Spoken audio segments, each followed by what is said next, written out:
sis, let's talk about dreams. You tell me yours and I'll tell you mine. Clutch your pearls, because this is bigger than a come up or a moment to shine. Yes, the finer things too are on my mind, but the dreams I hold much deeper inside really can't be held within the confines of my rhymes, but I'll give it a go.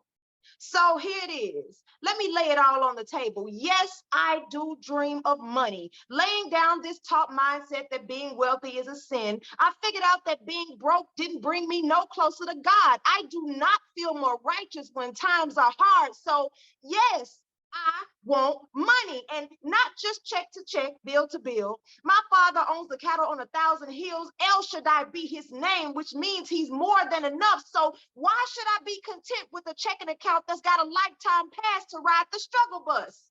Ain't no way.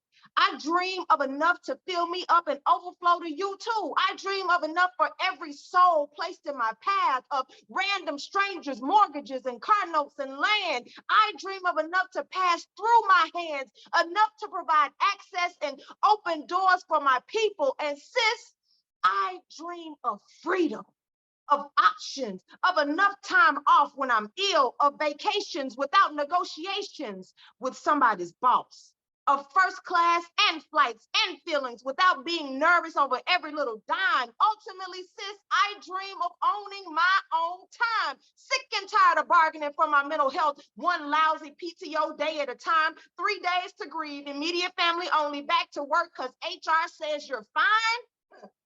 My sister, if your dreams be anything like mine, clutch your pearls again while I lay this on your mind. That 9 to 5, girl, it ain't the way to generational wealth. It's more like a generational curse passed down from birth, girl. You better get that good job with benefits and keep it. Meanwhile, you struggle. Overworked, underpaid, underappreciated, with 3 times the competence of the one you call supervisor, too talented for their cubicle, their office, their desk. Do not mean to offend, but I got to get this off my chest. Sis, what the hell you waiting on? What we do for them, we can be doing on our own. And nah, business ownership ain't no cakewalk road, but if I'm gonna go through hell, it might as well be for a road I own, my own, because you either are an entrepreneur or you work for one. Well, my dreams took a vote and they unanimously decided I'm going to be the one holding the gun. Now, I hear your protests and I get it. This course ain't for everyone. I'm only talking to the sisters whose dreams keep them awake like mine. The message here, let's leave it behind. Imposter syndrome, fear, anxiety, and your comfort zone. Follow me out, because we leaving all that full alone. And girl, let's go start that business. Woo! I felt every line in that one. Welcome to MJ and the Word podcast. I am MJ. And I am the Word, DJ Word to be exact. DJ, woo! Come on, hold on. Let's just dive into some of them lines. You know what? Because it was so much. I was like, oh, yes. Everything from, generational wealth. You talked about if I'm gonna be an entrepreneur. Or would you say I work for an entrepreneur, or if I'm going to be one, I might as well be the entrepreneur? Yeah. And I mean, it was just, what? I was like, yes, I felt every line of that. That was fire. Thank you. I felt that, I think, in a different way than I have in the past because of where I am right now. It's not just writing about it. This is a lived experience for me right now. This is, a lot of times I write about things that are in the past or things that other people may be experiencing, but this is something that is real and is life for me at this moment. So I feel it in a different way. Yeah. And I feel it too. As you know, I have started my own entrepreneurial venture, and you're right. It's a lot of work. And you put in a lot of hours, but it's different when it's yours. It's different when you're achieving something that's in line with your vision. Because when you do work for a company, you have to follow, their guidelines and their vision. And I mean, this is nothing against 9 to 5s. I'm very much about, there being different companies and organizations and people working where they think it's a good fit. But the reality is, it's just not for everybody. Just right. entrepreneurship is not for everybody. Working for someone else and conforming to their standards is not for everybody either. So there are some people with that entrepreneurial spirit who just, that's why the name of this episode is Start the Business. Just go for it. And Yeah. there are so many different things that you can achieve when you start a business for yourself. Yeah. And I want to touch on something you just said that's so, I think, important. You said something in regards to the entrepreneurial spirit. Mm-hmm. And I want people to understand that that's not always evident for everybody. Yeah. You may not feel that growing up. You may not feel that even in your adulthood. You may not feel like it's for you. Because I didn't always. I was afraid of it. Let me make this clear. It's always been for me. Mm-hmm. I wasn't always for it. Okay.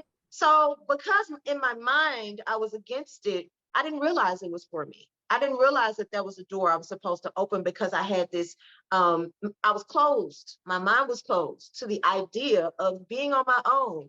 I was allowing fear, like I mentioned in the poem, anxiety, and I think most of our imposter syndrome to guide my decisions and to cause me to put more faith and confidence in somebody else's work than I was willing and able to put in my own, you know? And so for anybody out there that's like, well, I just don't have an entrepreneurial spirit, it may just be your mindset that's in the way. Your thinking may be in the way. And if that's you, let me tell you this, you are not going to be able to be comfortable.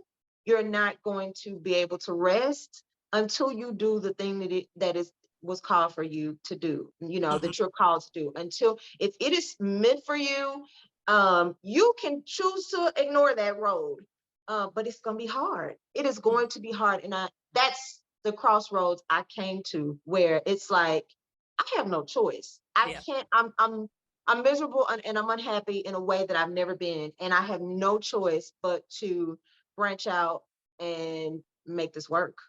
Yeah, absolutely. And I agree with you, because I'll tell you, one of the reasons I always steered clear of entrepreneurship is because it is scary.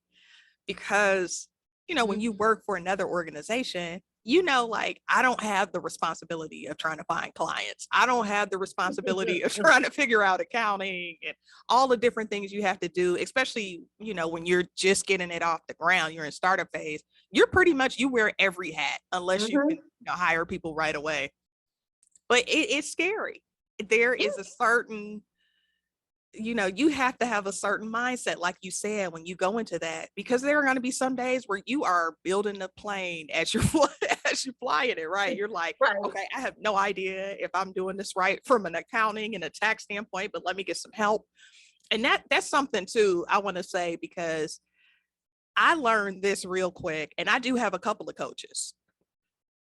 I learned that if you're going to really succeed and if you're really going to do well, you have to, seek out people who've done this work. And so I do have a coach, just so everybody knows. I have my own DE&I consulting firm, and I have a great friend. His name is Dar Mayweather. Shout out to Dar.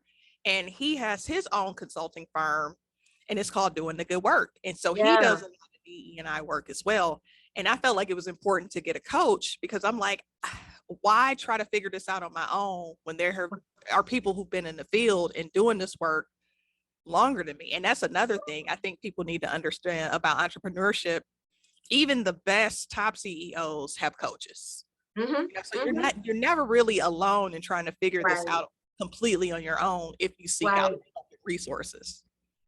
And let me talk to the sisters for a minute. And this is another podcast for another day. We're going to dig all the way into this topic. But one of the things that I believe that holds so many of us back from greatness is that we don't ask for help. We don't know how to lean on somebody else. We don't have, and we haven't had a safe space to say, I don't know how to do A, B, and C without being criticized, without being torn down. We buy into the idea that we're supposed to know everything. Superheroes are supposed to know it all, right? We're supposed to be able to carry the weight of the world on our shoulders. So when it comes to entrepreneurship, you are going to be launching out into a world that you really know nothing about. Especially since even in 2022, a lot of us that are stepping out to have our own business, we're first gen. We're first gen business owners. Our parents didn't do this. Our grandparents didn't do this. So there is no body to hold our hand, nobody that we already feel comfortable with, you know, to hold our hand, or we didn't grow up like a lot of our white counterparts in the family business. And now you're just doing what you know to do. We didn't grow up in that. And so this mindset that a lot of us carry as Black women, that I'm supposed to know, I'm supposed to have it all together. I don't ask for help, which by the way is a trauma response. Okay. If you don't ask people for help and you're afraid to ask for help and you won't ask, that's trauma. And I need you to heal from that. All right. Had to throw that out there. But I think that holds us back, because when you get ready to go into your purpose, into your calling, into something that you haven't done before, when you get ready to really change, there is going to be an element of it that you know nothing about, that you will have to ask for help. Period. And that's something that I had to deal with myself, is being okay not knowing, and realizing that it's okay that there are some things I'm never going to know. That's why I have a partner. That's why you have a coach. That's why you have helpers. You know more about certain things and I know more about certain things, and that's okay. So we have to, going into this, we have to get help, because it's a change that we're making, and change is painful. But staying the same can be painful too. And so it's just, you got to get to that point where the pain of staying the same outweighs the pain of change, or you won't change. Exactly. And you know what? There's so many different paths to entrepreneurship too. So and we want to be real clear. We are not anti, work for another organization. You can work for another organization, but also have your own business. And there's so many people who do that. And there are people who always do that. There are some people who, work for an organization and then they always have their own business. And then there's some people who, work for an organization and eventually transition to working solely for themselves and operating their own business. And then there's some people who have, had businesses for years and they're like, you know what? Okay, I'm gonna sell this, sell this business and go back to working for someone else. So, I mean, it's just so many different ways. Right. But can we talk about something you said when you did the spoken word piece? You said generational wealth. Yes. The reason why I think so, I don't think I know. The reason why a lot of people have not been able to acquire generational wealth is because I think because we don't own businesses at the same rate as some of our like white counterparts.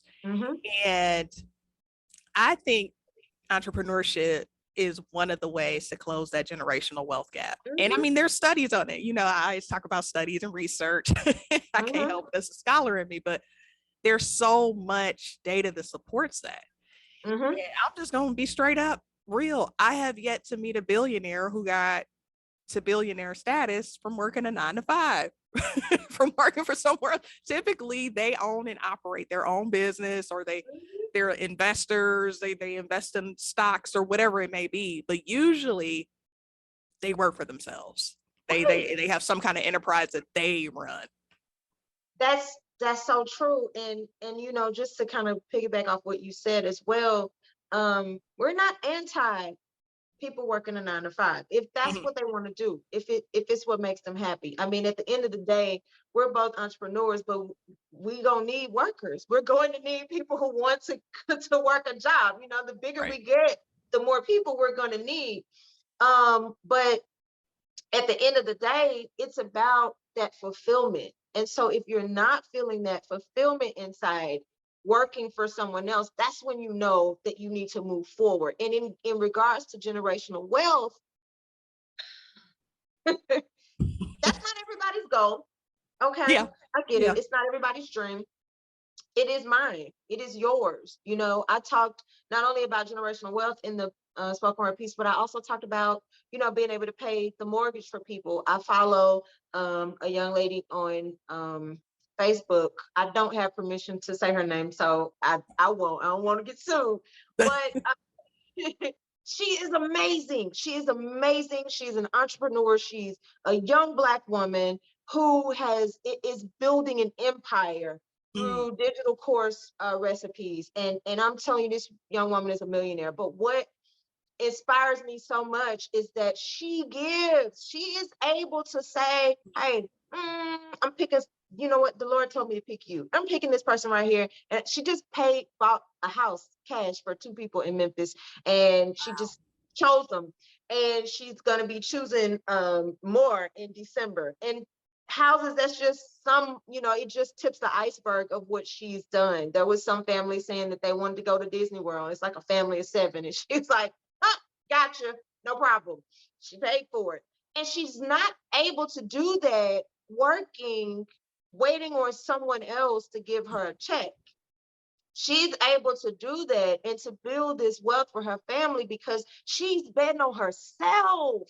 She's putting 100% into herself. And she just recently got married, and you know, God is blessing this woman. I wish I could say her name, but I don't like to call people out when they have given me permission to do so. Yeah. No, I hear But you. if she does, I'll put her name on YouTube. But she probably won't mind. Her name is Ashley Grayson. Okay, she probably won't mind. She puts everything on Facebook, you know, that she does, and it's public, so you can actually sign up for her course to find out how she did this. But that sister is amazing, and that to me is the idea behind generational wealth. Not even just in your family, but in other families as well. You know what I'm saying? Being able to create wealth in other people and plant seeds in gardens that you will never eat from, you know, being able to look at somebody else's child, you know, and somebody else's generations, you know, somebody else's family, and being able to help them to get to a wealthy place. And you don't have to want to be an entrepreneur. It's just the odds of you doing that while you're working for someone else are slim. They're very slim. I'm not saying it's impossible, but it's slim because what you can do in your earning potential is limited, y'all. Right. Let's just be real. When you work for somebody else, your earning potential is limited to what they say your work is worth. Doesn't mean your work is worth that, but your potential to earn is limited to what that company says your work is worth. Yes. How can you really store up if they're saying, hey, you're worth 65,000? That's what this is worth to us. It's 65,000. How is that enough for you to live and do the things that you really want to do and become a millionaire and give that, you know, give enough to your family and your grandkids and your great grandkids? I think you have mentioned this to me before in conversation. When people are able to do that, it's because they're taking their paychecks and they're using it to get stocks. They're they're buying into investments, so they're even using their 9 to 5 to fund other things. Right. But the actual millionaire part is usually not just coming from the 9 to 5.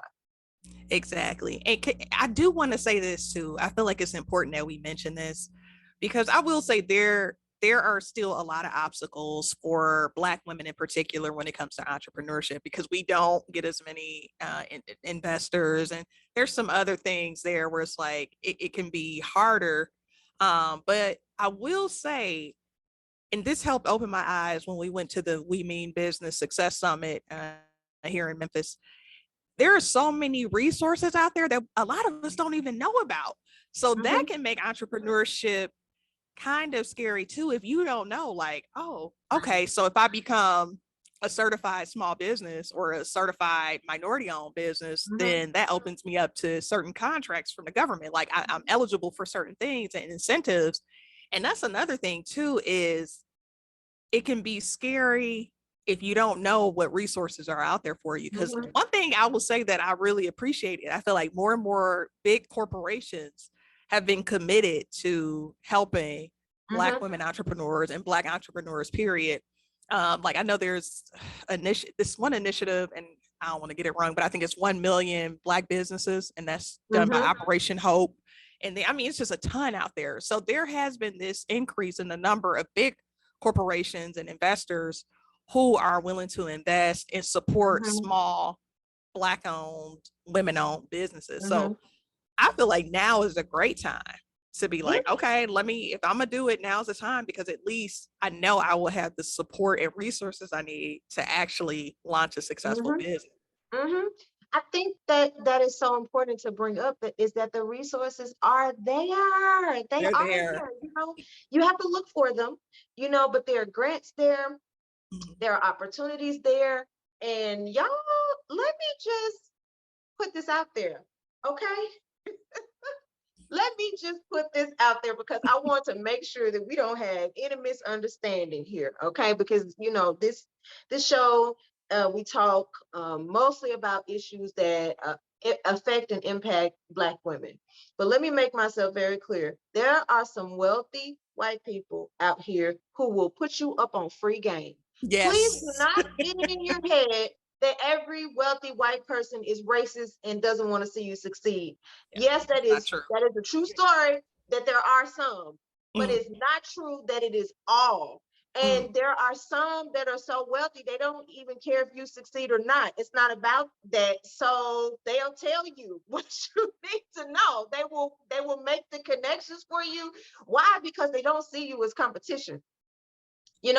They are comfortable where they are financially. They are happy with what they've achieved. So they don't see your success as a possible potential threat to them. So there are people, Black and white, who will absolutely put you up on game and tell you, this is what I did, A, B, C, D, E, F, and G. And, some of them, of course, coaches want to be paid, nothing wrong with that, but there are some that'll give you the information for free.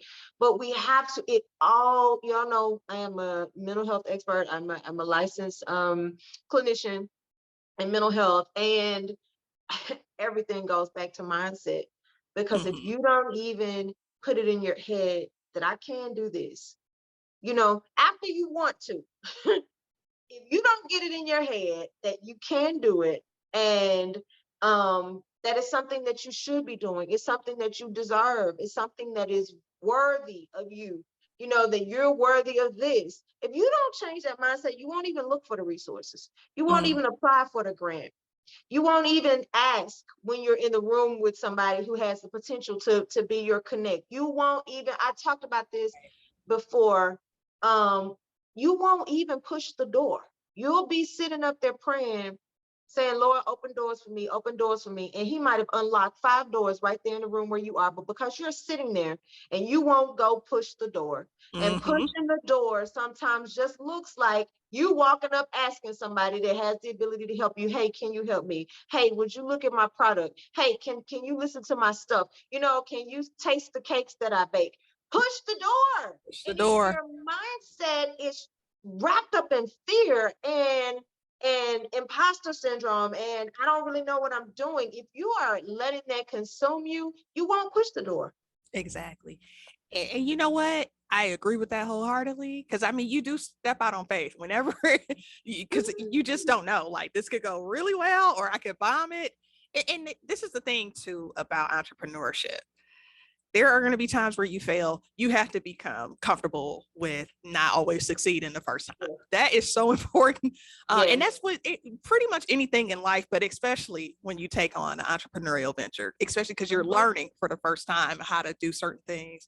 There are going to be times where you be like, oh, that was a mess. I was really hoping that went differently.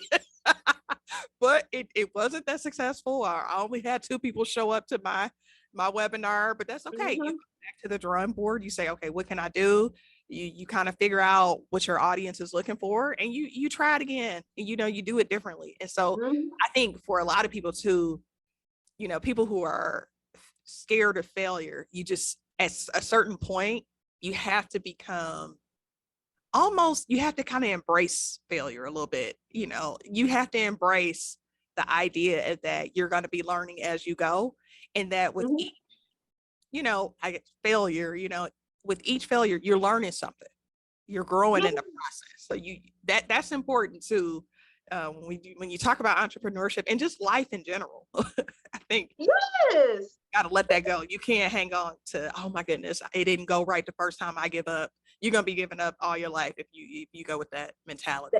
That is so true. And at the end of the day, we have to accept and understand that rejection can be your best friend. It Yes, really can. It's, failure can be your best friend. It's showing you what direction you need to go in, what changes you need to make. You don't learn that from success. You learn that when something doesn't work. You exactly. you learn how to go back and fine tune what it is you need to do. So you have to really kind of get comfortable and embrace that Yes. idea that this not only can go wrong, it probably will at some point. Mm, You know what it I'm will. saying? Exactly. It's probably going to go really wrong at some point. And I think what um hinders us is that so many of us have a false sense of security in our jobs. Because Mm, did you know that can go really wrong?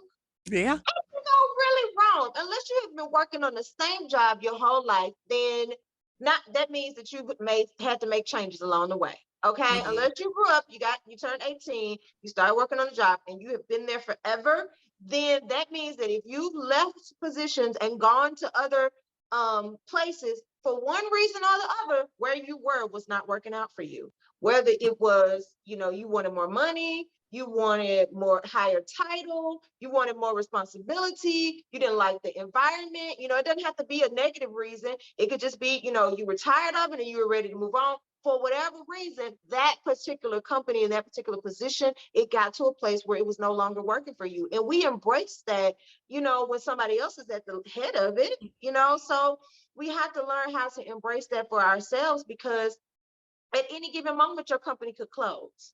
At yeah. any given moment, you can get fired. At any given moment, you can walk in and they just say, "Well, we just throwing away your whole department. We Hmm. realize we don't need this," or you could get demoted. I mean, there are so many what ifs, but we wake up and we face those every day, Every and day. we go forward and we go clock in or sign in or show up, and we're facing that rejection every day, because in our mind we have this false sense of security. And it's like, put that same energy, that same effort towards your own thing. Just like Hmm. that job can go wrong but you show up. Okay, this Hmm. could go wrong but you still show up, and it's Exactly. showing up Y- for you. Betting on yourself, I think, is the Yes. most rewarding thing on this planet, but it's one of the most difficult things for us to do. Yeah, I agree. And you know what? The thing I love about a lot of Black communities is we already have it in us. A lot of it's just we're not creating enterprises like but like that hustle. And we could talk about hustle too, because you helped me get a term out of my vocabulary, side hustle. Talk We'll come about it. back to that though. You helped me get that out of my mindset. So we're gonna come back to that. But a lot of us already have it. Like when I look at like some of my cousins and relatives, I got an aunt, she bakes cakes. I have, some relatives who are doing all types of like stuff on the side, or see, I just did it, but who are doing things in addition to their regular jobs. And I'm like, I wonder how prosperous they could be if they actually, started an LLC, or if they actually started an Etsy shop online and created it into a more formal business, so that way they could eventually pass that down to someone else or sell it, or grow their wealth substantially, Mhm. compared to, just saying like, oh, I'm gonna go to church and let them know, hey, I make this, I do this. There's just, Right. it's in us, a lot of us, like, because I see it. I'm like, all right, I see you out here hustling. You Mhm. grind it. And Yes, then so yeah, it's just the it's innate. process. Yeah. It's innate. Can we go Mhm. there for just a second? If if Yeah. if if we are talking about, the first people on this planet and where they came from, that was a region near Africa. Okay, And that means that they were creators. They were inventors. Okay. What you see here, they, after being created themselves, then that means they had to go out and start creating things, right? So that's in our bloodline. It's in our DNA. We come from people who were creators, who said, you know what, this doesn't exist and I need it. So let me go and make one. There's no traffic light here. And this would make way more sense if it was, so let me go ahead, let me create this. Hey, these peanuts, something ain't right about this. Let me fix this. Right. Like, I need these and iron. I need this. I got, this is the way we doing this is too difficult. So let me go ahead and create another way for it to be done. So that's when you say it's in us, y'all, no, for real, it really, really is in us to be creators and to be innovators. And an entrepreneur is just another type of creator. That person is creating a lane for something. They're creating some type of business. And so we just have to believe that that's there and learn how to fine tune that, learn how to refine it and get the help and the resources that we need to be able to sell what is already on the inside of us. Yes. And, and you spot on. And one thing, let's go back to the side hustle piece. So I would like to personally thank you, because I used to be so bad about saying like, oh yeah, I got my business, I got a little side hustle in addition to, working in higher education. I had to completely, BJ, you helped me get that out of my mindset. You're like, that's not a side hustle. That's your enterprise. It's yours. Like, but even if you do work another job, that's your baby. You have put a lot of work and time into that. So to diminish it, you're almost diminishing it and downplaying your business and your enterprise by calling it a side hustle. So for anybody who does work, for someone else or work for a different organization, in addition to having your own business, one thing we want to encourage is do not call it a side hustle, because it's not. It is your enterprise, and so thank you, because you had to correct me a few times. I'm like, okay, I am getting this out of my mindset and change my mindset and, fine tune that language. Like, no, this is my business. This is my organization. Yeah. Oh my goodness. That was a road that I had to walk myself. You know what I'm saying? And let me make it clear. There are people with quote unquote side hustles. That's all it is for them, is a side hustle. Okay. Yeah. But just because something is not your main source of income does not mean it's not your main thing. Okay. If something is keeping you up at night or waking you up at night, if there is something that is on your mind when you wake up first thing in the morning, you have to stop yourself and say, wait, okay, before I start even thinking about that, let me pray first. Let me get up and stretch. Let me meditate. Like, you got to try to put it in a box because you think about it so much. Honey, that ain't no side gig. That's not a side hustle. First of all, I get that the word hustle has more than one meaning, because it can mean to work hard, to go fast or whatever, but it also can mean like a trick. This ain't no joke I'm playing on you. This is not a hustle. I'm not selling fake CDs out of the trunk, trying to get over on you. I'm not standing on the side of the corner with one of those little card games, tricking you out of your money. That's a hustle. I'm not hustling you. Okay. That's number one. So the second thing is, this is my heart. This is my passion. This is the purpose. This is the reason that I was put on this earth. Just because you have to go all day to a job and then you have to come home and try to do this, that does not make it something that's on the side. Okay. And we have to be careful with that verbiage, because we hear everything that we say. Yeah. We hear it. Our purpose hears it. Okay. The universe hears it. And not only that, people hear it. So if you start talking about this thing that you love, that you're so good at, and in your mind you want it to be a multi-million-dollar enterprise one day, and you send up here calling it a side hustle, you are giving people the permission to treat it that way. And so that's how you get folks calling you at 8 o'clock at night talking about they need a cake at 8 in the morning. Can you bake it for them? And they want it to be 5 tiers and every layer to be different flavor in the middle.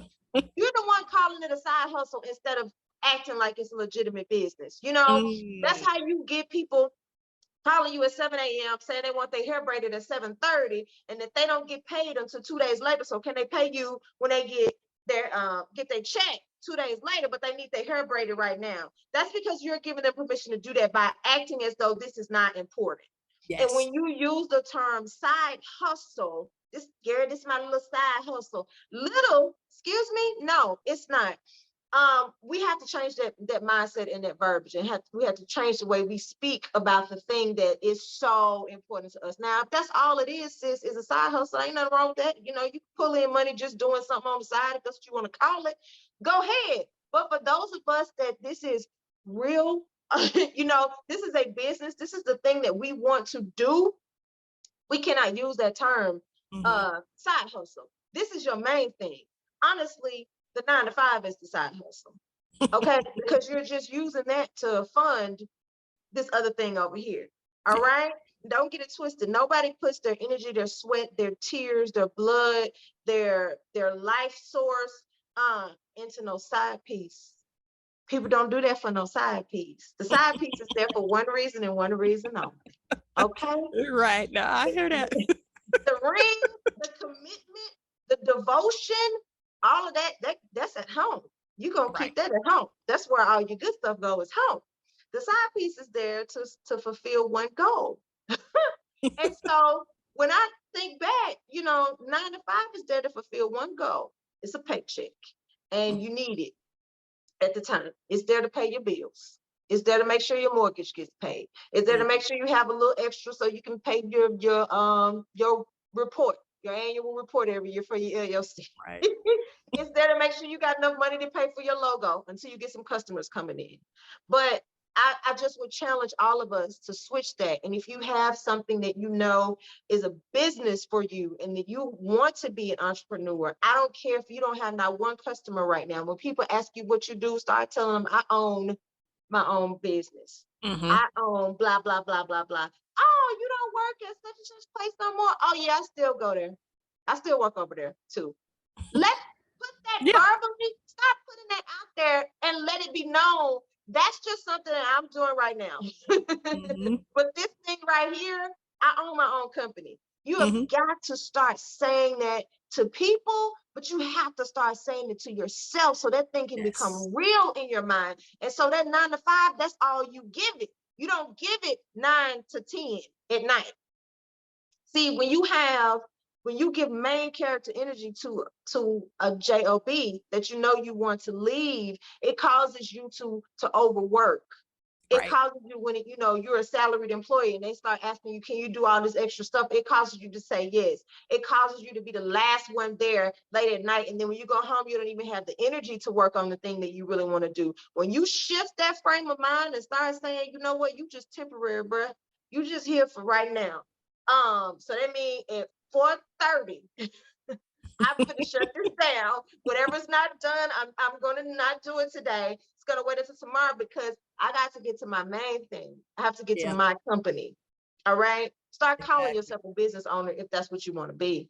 I love that. And you know what? You said something. I'm like, no, you're absolutely right. So even if you do have, you know, the company you work for, and then you have your business owner, if somebody asks you, or you're a business owner, I mean, if somebody asks you, hey, what do you do? Lead with, I own such and such company. Like, you know, start with that. Like, that is you. That's your enterprise. Like, when you think of branding and marketing, you are your biggest marketer as a business owner. So lead with that instead of saying, oh yeah, I work down the street at, you know, this organization. Lead with your organization in mind. I love that.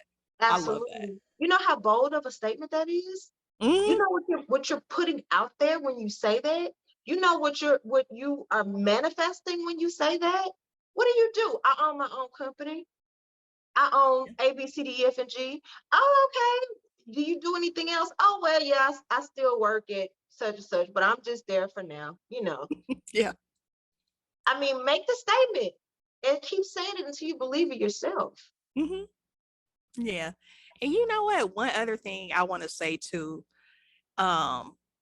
just looking at the movement, and I think the pandemic has really opened the eyes of a lot of people. Like, you know what? I could be doing my own thing, you know, and we have seen the great resignation for several reasons. I think a lot of it has to do with people just want more of a work-life balance. They want more control over, you know, their time. They want to own Mm-hmm. their time. You talked about that. I Mm-hmm. love that. And so there has been this increase, this drastic rise in the number of people who have gone out on their own. And Mm-hmm. for me, I feel like, you know, the pandemic, it has been, you know, a tragic time in our history, but at the same time, it's been like a great awakening for a lot of people too, Yes. because they're realizing, huh, you know, there's more to life than just clocking in and clocking out. You know, I could be doing something that brings me value, brings me Yes. meaning. And I think that's a big part of the reason we have seen so many people decide to go into entrepreneurship, to start their own businesses, and to kind of have more control over their time and how much, you know, they can spend time with their families and go on vacations and not feel bad for wanting to do that and prioritize themselves. So I see some people who you know, run their own organizations and they're entrepreneurs, and I follow some people on Instagram. And I mean, I be seeing like people hanging out by the pool with their laptops working. Like, you know what? This is my office and I'm enjoying life while I do work. Whereas you may not have that same flexibility. Mm-hmm. So I think that's important too to mention. Like, yeah, you put in long hours, but you have so much ownership of your own time and Yes. experience when you're running your Yes. own organization. Yes. And and here's the thing too, you know, you reap the benefits immediately and directly. It's like putting in 4 hours cleaning your own house versus 4 hours cleaning somebody else's house. Mm, It's 4 hours, no matter how you look at it. But this is mine. I'm living in this. I get to directly reap the benefits of the work that I'm putting in here. And that's the same thing when you're putting in the work for your company. This is mm, something that is yours. So you might be spending way more hours working in your company than you are for somebody else, but it's directly yours. You don't mhm. have to wait on anybody to tell you when payday is. You get to decide that. You Yeah, don't have to, nobody has to tell you which 15 hours you're going to work. You decide that. right. If you decide in the middle of the day that you need a nap, then you get to go ahead and take your nap. And, at the end of the day, it's something that you're building that you can stand on. Hmm. And you're owning it yourself. When you are working for someone else, you're helping somebody else to build their building. Correct. Correct. Somebody who can come and tell you to get out at any time. Yep. And that's the reality of it.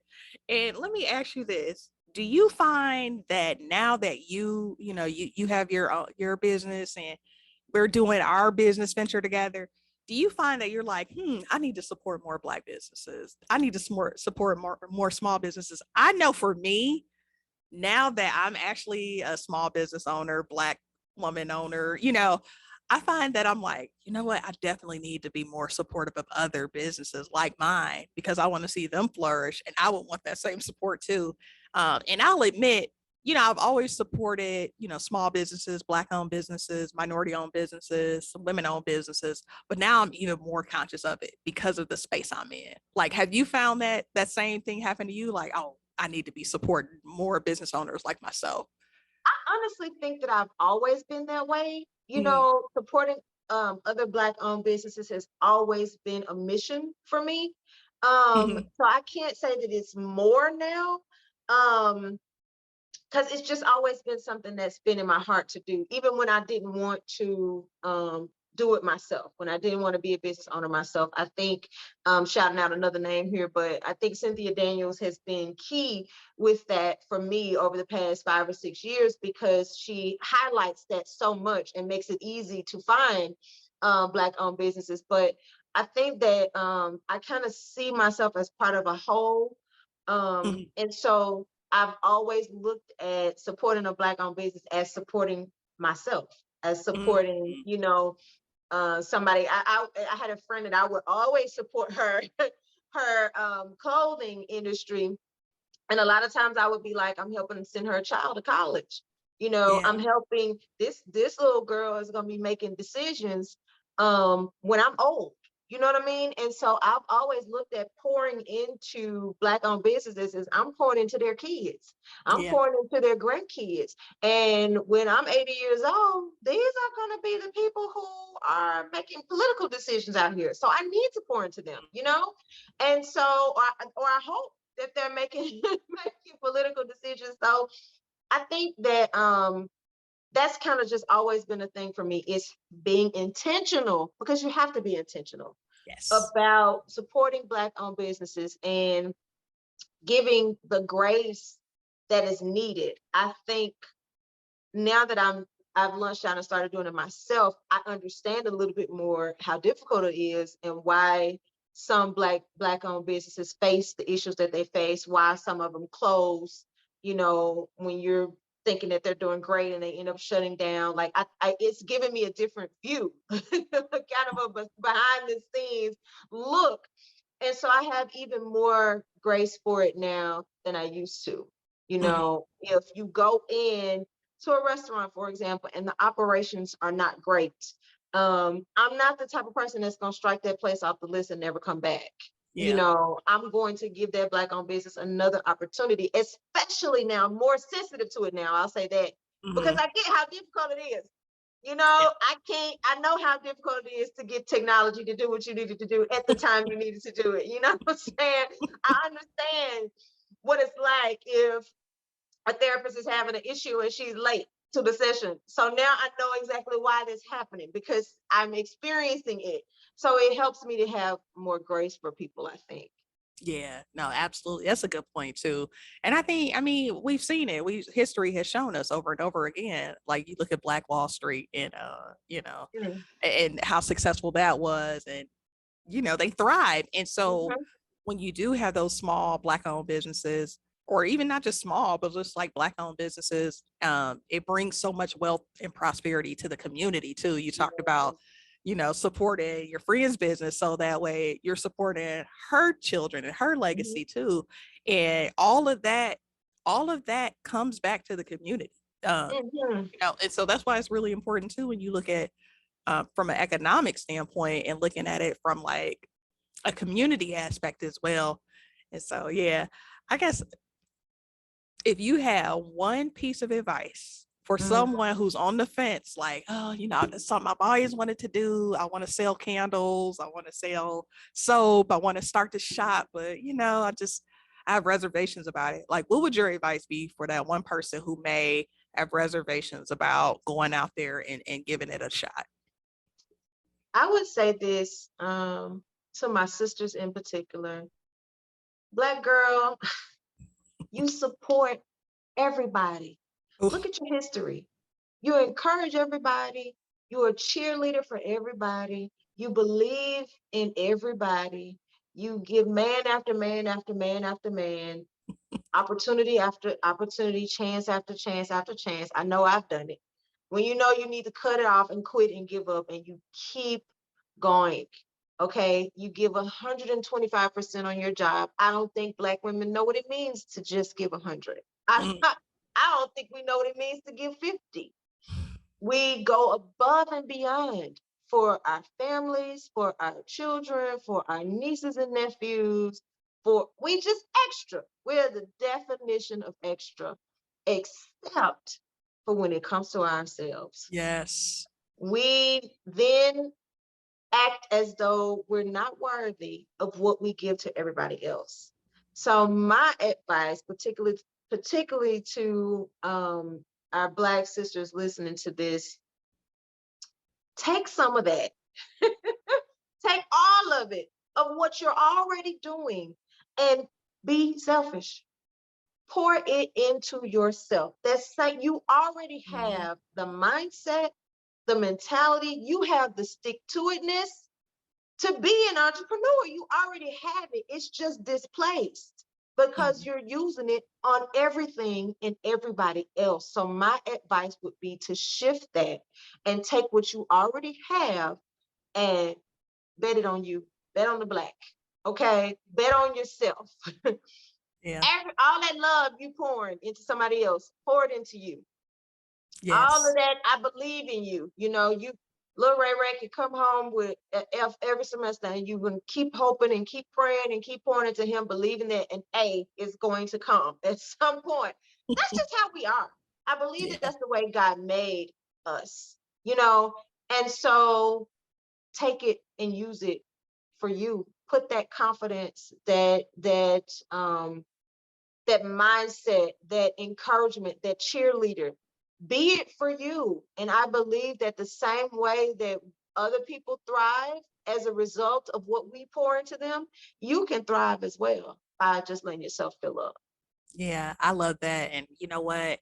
To add to that, I think if I could give one piece of like closing advice and say, like, I have to reiterate this, you don't have to go at it alone. Mhm, It's easy to feel like, okay, this is mine, I have to figure this out. And like, you don't have to try to figure it all out by yourself. You can reach out to other entrepreneurs, other people, and say, like, hey, how have you done this? How are mhm, you tracking your spending? What are you using for your accounting? What are you using for your marketing? There's mhm, so many resources out here that we just don't know about mhm, because we're not like intentional. Like you said, you mhm, word intentional. I love that. We're not intentional in seeking them out. So mhm, if I could just reiterate that one thing, like, don't try to do it all on your own. Even if you mhm, are a solopreneur, there's mhm, people out here who will give you the advice and the tips and the resources and connect you with other people so that you mhm, can be successful. And so mhm, just know that you're not in this alone. Connect. There's groups out here. I'm in a group now. It's a Facebook group, and it's specifically for women who have their own businesses. And they mhm. just put different videos in there, and we introduce ourselves and talk about what we do. And that's a great way to get connected and just be like, Yes. okay, I'm gonna connect with other women entrepreneurs because we have that in common, and Mhm, let's learn from each other. mhm. And so, like I said, even if you're by yourself, for now, like if you're a solopreneur, just know that you can still rely on other people and their expertise, Absolutely. and you can give your expertise and share your knowledge as well. Absolutely. And before we close, I think a perfect example of not going it alone was the young lady who's the CEO founder of Slutty Vegan, and how Yes, I can't think of her name right now, but yes, she's the owner, and she gave out she started LLCs for all of those graduates. yes. And which HBCU I was that? know Was it now Clark? it escapes. I think it was Clark Atlanta. I Yep, think it was. Clark And Atlanta so University. yeah, for their whole graduating class, she started an LLC for them. Okay, that's a seed planted. That Yes, is a walking demonstration of you don't have to do this by yourself. So yes. she gave them the money, or however it was. Each one of them left there with an LLC. Okay, Mhm. and so that's a perfect example, I think, of getting help. Because who Mhm, knows if that idea was even in their minds to do before she did it, you know what I'm saying? And mhm. so I think that talking about getting help is one thing, but then also being help for somebody else is so important. And I think that's part of the reason why some of us are fighting so hard. It's not just for ourselves, but so that we can turn around and take the fear out of it for somebody else and help somebody else along the way. And so I would just say, wherever you have, whatever you have right now, start where you are. Yeah. Start where you are. I had to shift that mindset of it's got to be perfect. It's got to be exactly right. I can't launch out here until I have all these ducks in a row. Some of your ducks are not going to be in a row. Some of them are going to Mhm, be way across the farm, and you have to just pick them up as you go along. Okay. mhm. So just start where you are. She started them off with just an LLC. Okay, that's it. Cool, that's enough.